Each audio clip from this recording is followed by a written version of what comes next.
빅토르 위고라고 하는 작가가 있는데요. 그가 49살 때에 불행하게도 게르세이 섬으로 그가 유배를 가게 됩니다. 그곳에서 약 한 20년 동안을 기양살이를 하게 됩니다. 절망할 수밖에 없는 그 위기와 그 어려움 속에서 그는 이 절망과 위기를 소망과 기회로 바꾸었습니다.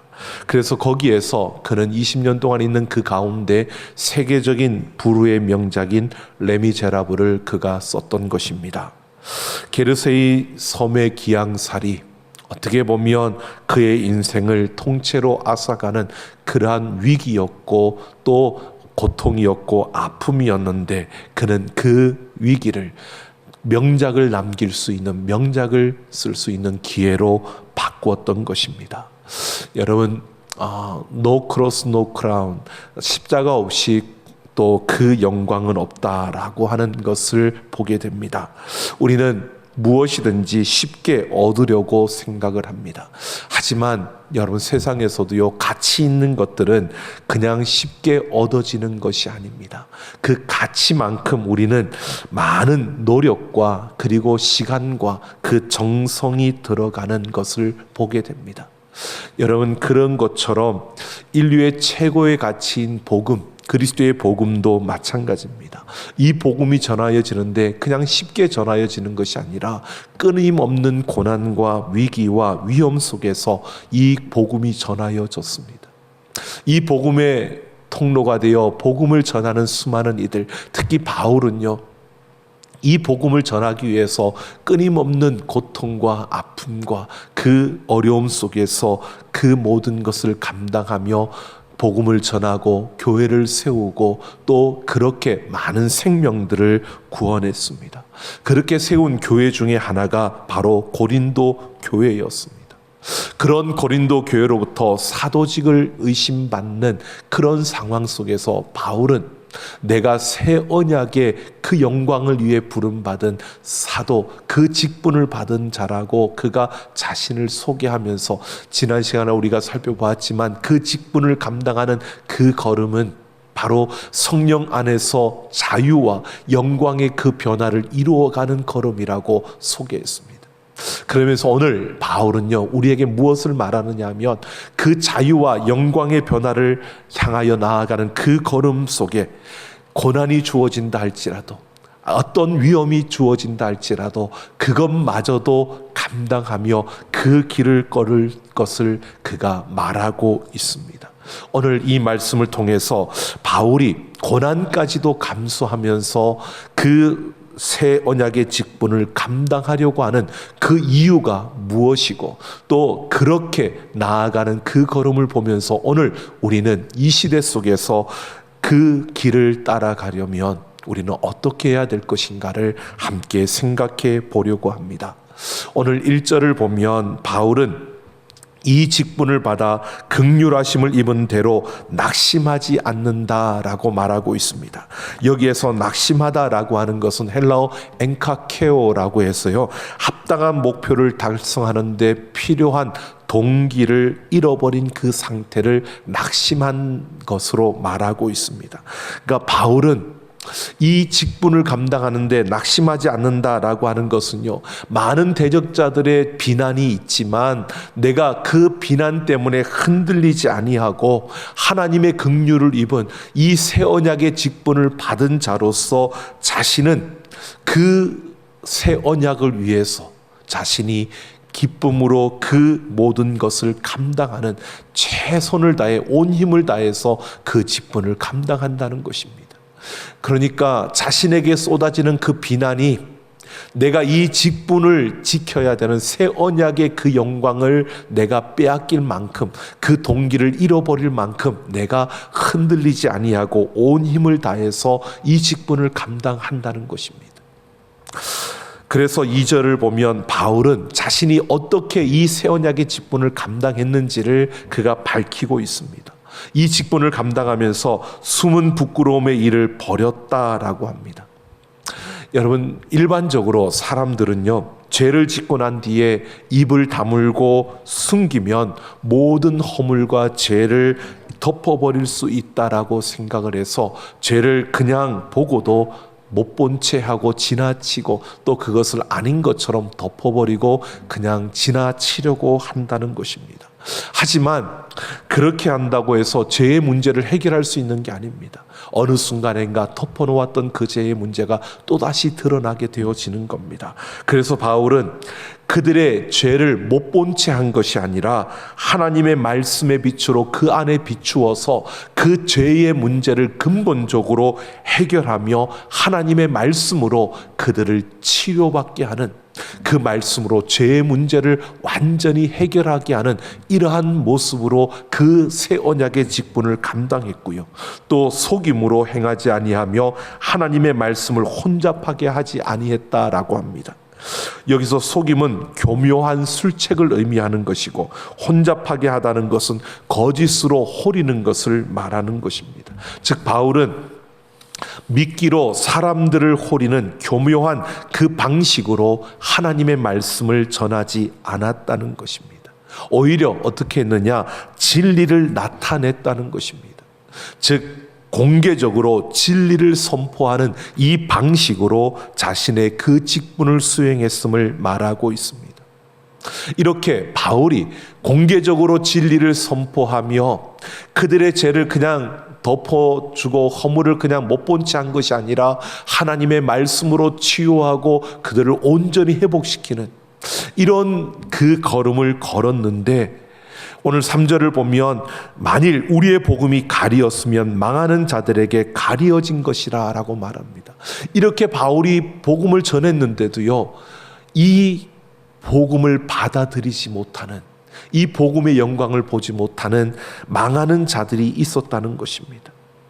이 복음을 믿지 않는 이들, 그들은 복음의 능력이 부족해서가 아니라 바로 복음이 그들에게 가리었기 때문에 그들은 복음을 받아들이지 못했다고 말하고 있는 것입니다. 이들이 왜 가려졌느냐, 어떻게 그들의 눈이 가려졌느냐라고 하는 것을 바울은요 4절에서 이렇게 말하고 있습니다. 이 세상의 신인 사탄이 망하는 자들의 마음을 적극적으로 혼미하게 하여 복음의 광채가 비치지 못하게 했다는 것입니다. 여기에서 마음은 이해의 능력인 지각을 가리키는 것이고요, 이 혼미하게 했다는 것은 눈을 가려서 앞을 볼 수 없도록 그렇게 만들었다는 뜻입니다. 이것은 사탄이 세상의 철학이나 또는 세상의 많은 그 물질들과 성공, 이러한 것들로 그들의 지각과 분별력을 어둡게 만들어서 복음의 영광을 보지 못하게 했다는 것입니다. 그러니까 그들에게 바울이 올바른 복음을 전하였고 진리를 공개적으로 선포했지만 그들은 사탄에 의해서 눈이 가려져서 자신들에게 주어진 현실의 영광과 현실의 그 필요와 현실의 성공만을 구하고 그것이 전부인 것처럼 바랬기 때문에 그들은 바울이 전하는 이 영원한 영광의 빛, 이 복음의 빛을 그들은 받아들일 수 없었고 그 빛을 알 수 없는, 분별할 수 없는 그러한 모습이 되었다고 말하고 있는 것입니다. 그러나 그리스도는 하나님의 형상이라고 말하고 있습니다. 이렇게 사단이 사람들의 눈을 가리어서 그 복음이 전하여져도 그 복음을 보지 못하게 만드는 이러한 가운데서도 말하고 있습니다. 그리스도는 하나님의 형상이라고요. 이것은 그리스도는 완전한 하나님의 모습으로 그리스도 안에서 보고 느끼는 것은 조금도 부족함이 없는 하나님 그 자신이라고 말하고 있는 겁니다. 즉 사단이 아무리 그것을 방해해도 바울이 선포한 이 복음의 진리, 이 복음의 빛, 바로 그리스도는 하나님의 형상이라고, 바로 그리스도 안에 하나님의 완전한 모습이 이 세상에 비춰지고 또 선포되어졌다고 말하고 있는 겁니다. 그래서 5절에서 바울은 우리를 전파하는 것이 아니라 오직 그리스도 예수의 주 되신 것과 또 예수를 위하여 우리가 너희의 종된 것을 전파한다라고 말하며 우리의 복음을 설명하고 있습니다. 사단이 아무리 방해를 한다 할지라도 우리는 우리 자신을 전파하는 것이 아니라 바로 예수 그리스도가 주 되심을, 우리의 구세주가 되심을 우리가 선포하고 전파했다는 것입니다. 그리고 그 예수가 주 되신 것을 전하기 위해서 부름받은 바울은요, 이를 위해서 자신을 기꺼이 그들을 섬기는 종으로, 바로 예수님의 종으로서 함께하는 이들을 섬기는 그러한 자리에 자신을 드렸다라고 말하고 있는 것입니다. 새 언약의 일꾼은 바로 예수님을 주인으로 삼고 그 예수님의 뜻을 따라 모든 이들을 섬기는 종으로 살아가는 자임을 그가 말해주고 있습니다. 그래서 그 새 언약의 일꾼은 그 맡겨진 이 복음을 전하는데 진리의 빛을 비추어 주는데 자신의 마음대로 하는 것이 아니라 자신의 감정과 자신의 뜻에 따라 하는 것이 아니라 바로 하나님의 뜻, 예수 그리스도의 그 뜻을 따라서 그가 복종하며 그 일을 감당하는 자임을 말하고 있는 것입니다. 그러면서 6절을 보면 바울이 어두운 데에 빛이 비치라 말씀하셨던 그 하나님께서 예수님의 얼굴에 있는 하나님의 영광에 아는 빛을 우리 마음에 비추셨다. 예수님을 통해서 하나님의 영광을 아는 빛을 우리 마음에 비추었다라고 바울이 말합니다. 여기에서 예수님의 얼굴은 예수님의 외모가 아니라 예수님의 인격, 예수님의 그 삶과 가르침, 모든 것을 일컫는 것이고요.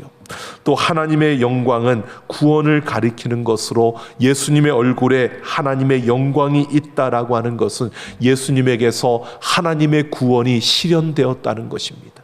즉 예수 그리스도를 통해서 하나님의 구원이 우리에게 임하였고 이루어졌다는 것입니다. 바로 하나님께서 우리 마음의 어두움을 몰아내시고 사단이 아무리 방해를 해도 하나님께서 우리 마음의 어둠을 몰아내시고 예수님이 이루신 그 구원을 아는 그 지식의 빛으로 우리의 마음을 채워주셨다라고 이렇게 말하고 있는 것입니다. 그래서 바울의 마음속에는 예수 그리스도를 아는 바로 그 하나님의 영광을 아는 진리의 빛이 그 안에 비춰졌고 그 빛을 통해서 예수 그리스도를 알게 되었고 예수 그리스도를 믿는 자가 되어 이 새 언약의 일꾼으로 서 있다는 것입니다. 그런데 빛은 여러분 어두움 가운데서 항상 비춰지게 되어져 있습니다. 막지 않는 이상 그 틈만 나면 그 틈을 통해서 빛이 비춰져 어둠 가운데 비추는 것이 바로 빛입니다. 이 마음에 진리의 빛, 하나님의 영광을 아는 이 진리의 빛으로 가득 찬 이들에게서는 이 진리의 빛이 드러날 수밖에 없고 나타날 수밖에 없다는 것을 말하고 있습니다. 그래서 그 빛을 통해서 다른 이들에게 새로운 생명의 능력과 유익함을 끼치는 바로 그러한 존재라는 것을 바울이 말하고 있는 것입니다. 새 언약의 일꾼들, 그래서 새 언약의 일꾼들은 그 마음에 하나님의 영광을 아는 진리의 빛을 품은 자들이기에 이 진리의 빛을 품은 자들은 자연스럽게 그 빛을 통해서 생명을 전하는 그러한 복음의 사역에 헌신하게 된다는 것입니다. 그러면서 7절을 보면 바울은 우리가 이 보배를 질그릇에 가졌다라고 말하고 있습니다. 이 보배는 바로 복음, 바로 예수 그리스도의 복음뿐만 아니라 하나님의 영광을 아는 그 진리의 빛을 말하는 것입니다.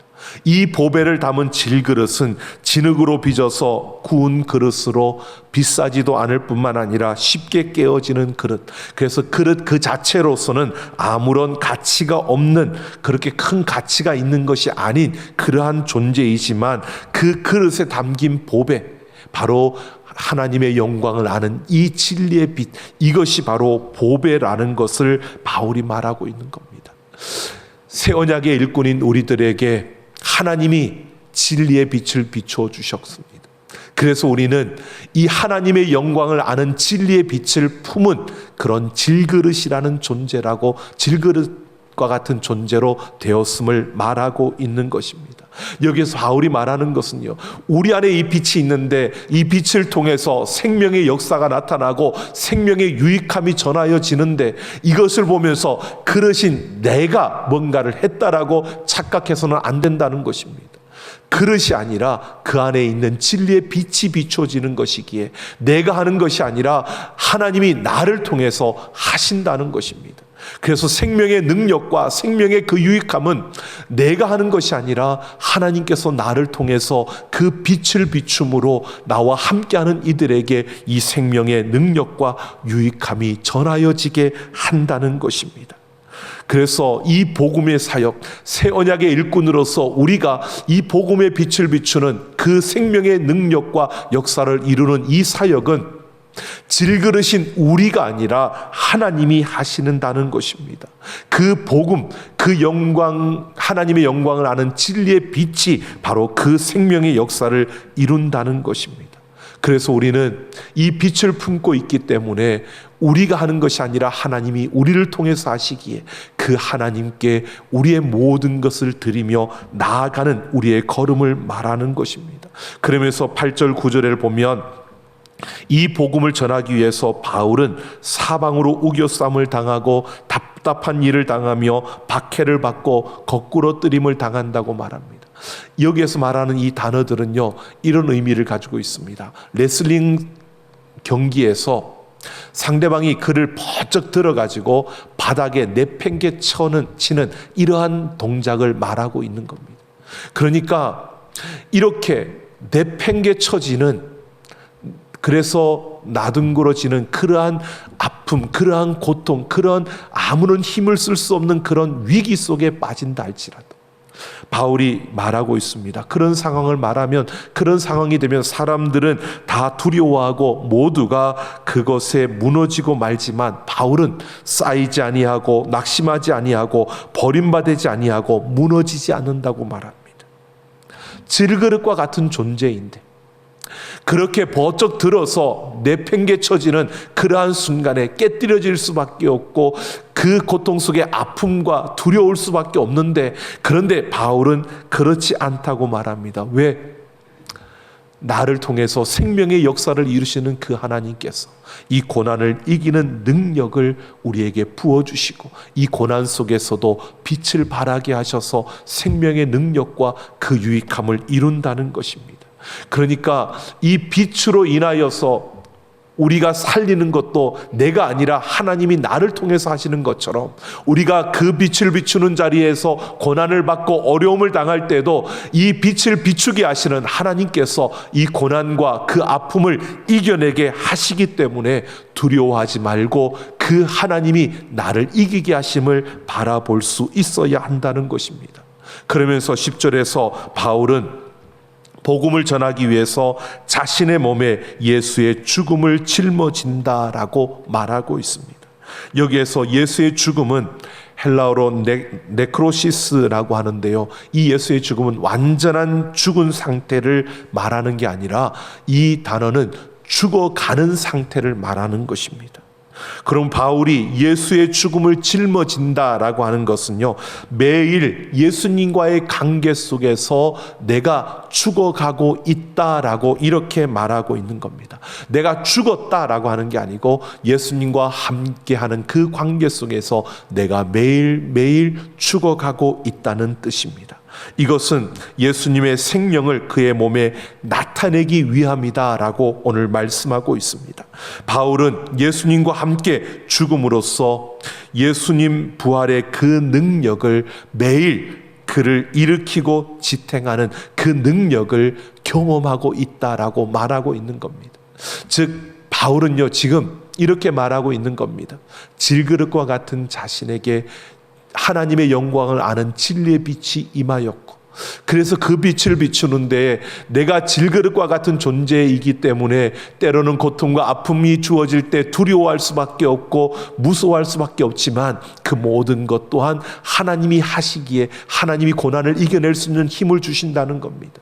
그 힘을 어떻게 바울이 고백하고 있느냐? 매일 내가 예수님과 함께 죽어지는 삶, 이렇게 죽어지는 삶을 살 때 죽음 가운데서 다시 살아나셨던 그 예수님의 부활의 승리가 하나님으로부터 나에게 주어져서 내가 죽어지는 그 순간에 나를 지탱하고 나를 일으키시는 그 하나님의 능력, 그 하나님의 승리를 경험함으로 나는 예수와 함께 죽고 다시 사는 이런 역사를 그가 경험함으로써 그는 생명의 그 능력과 생명의 그 유익함을 끼치며 살아가는 그런 복음 사역자의 삶을 살게 되었다고 고백하고 있는 것입니다. 오늘 우리는 여러분 새 언약의 그 영광을 위해 부름받은 자들입니다. 우리의 걸음은 오늘 바울이 이렇게 말하고 있습니다.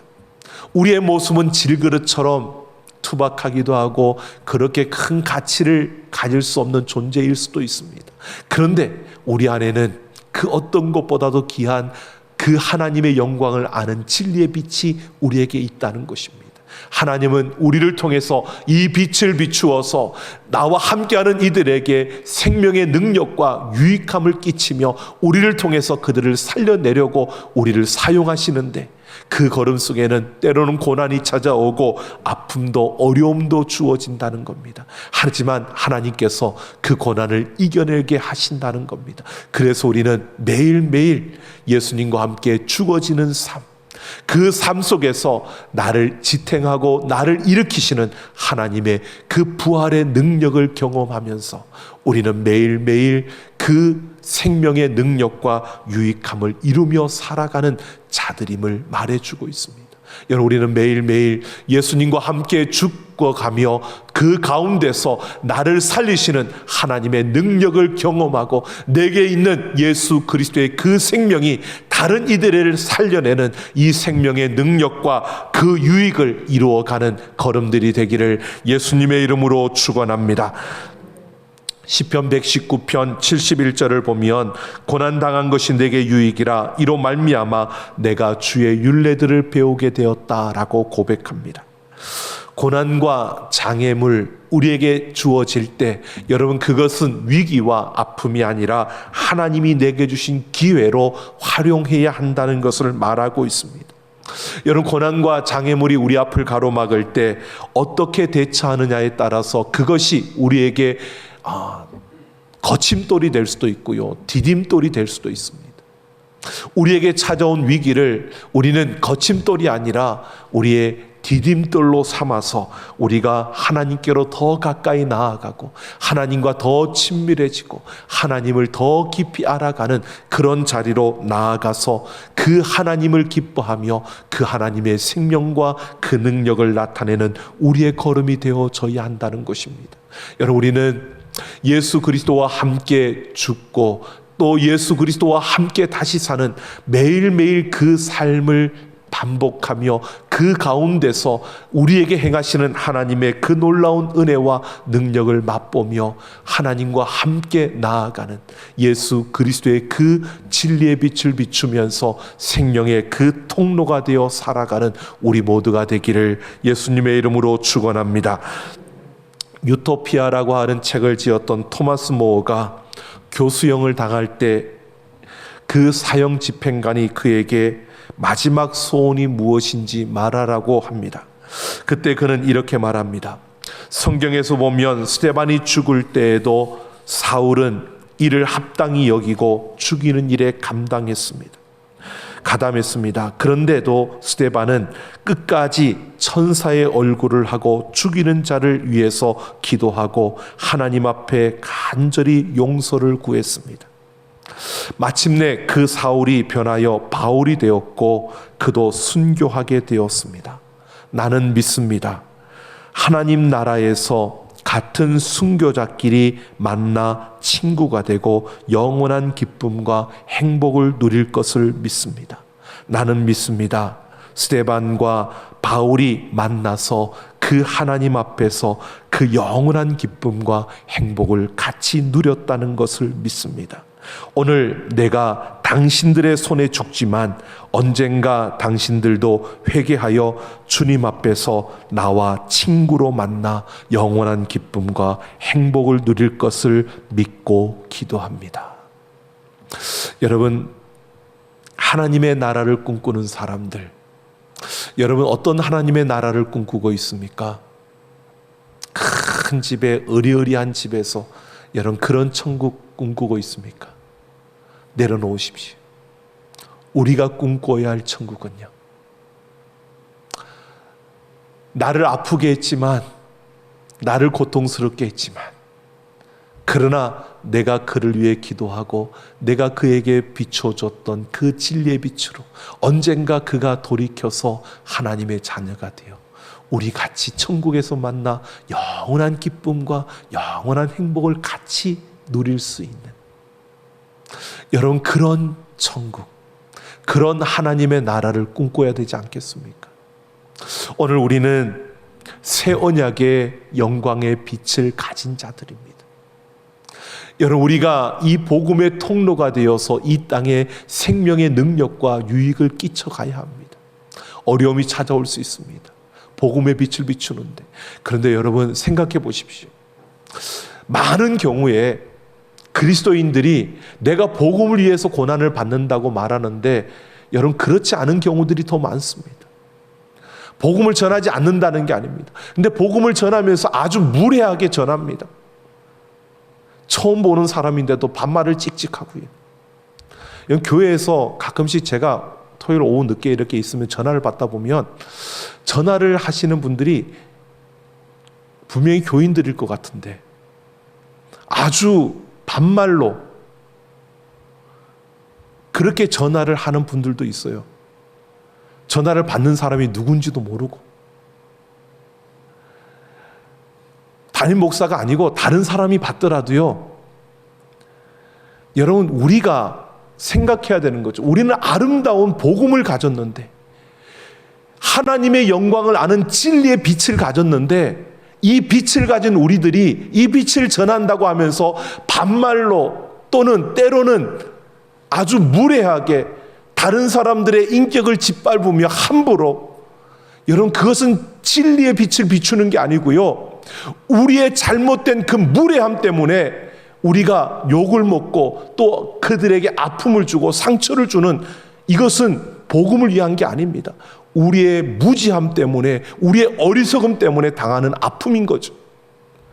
여러분, 복음을 위한 고난은요, 내가 이 진리의 빛을 비추기 위해서 용서할 수 없는 사람도 품고 용서하며, 내가 받지 않아도 될 그 욕을 먹으면서 내가 이 복음의 빛을 비추고 용서하고 사랑하고 위로하고 격려하는 것을 말하는 거지, 나는 영원한 생명을 가진 하나님의 자녀야, 자부심 가져야죠. 근데 그 자부심 가졌다고 해서 다른 사람들의 인격을 함부로 모독하고 함부로 대하면서 그렇게 살라고 말하는 것이 아닙니다. 여러분, 우리는 가지면 가질수록 숙여야 되는 거죠.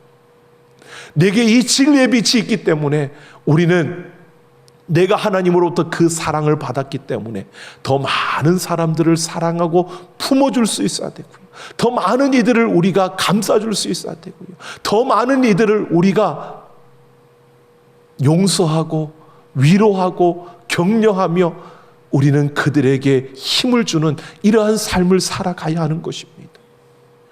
여러분, 오늘 우리는 새 언약의 영광의 빛을 품은 자로서요, 오늘 우리가 생각해 보십시오.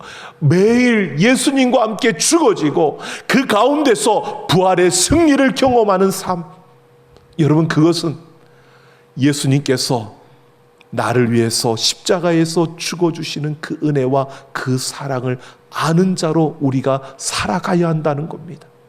매일매일의 삶에서요, 우리는 예수님과 함께 죽어지는 자가 되고요, 예수님과 함께 다시 사는 자가 되어서 나와 함께하는 이들에게 생명의 능력과 유익을 끼치며 살아내는 우리 모두가 되기를 예수님의 이름으로 축원합니다. 우리 함께 찬양하겠습니다.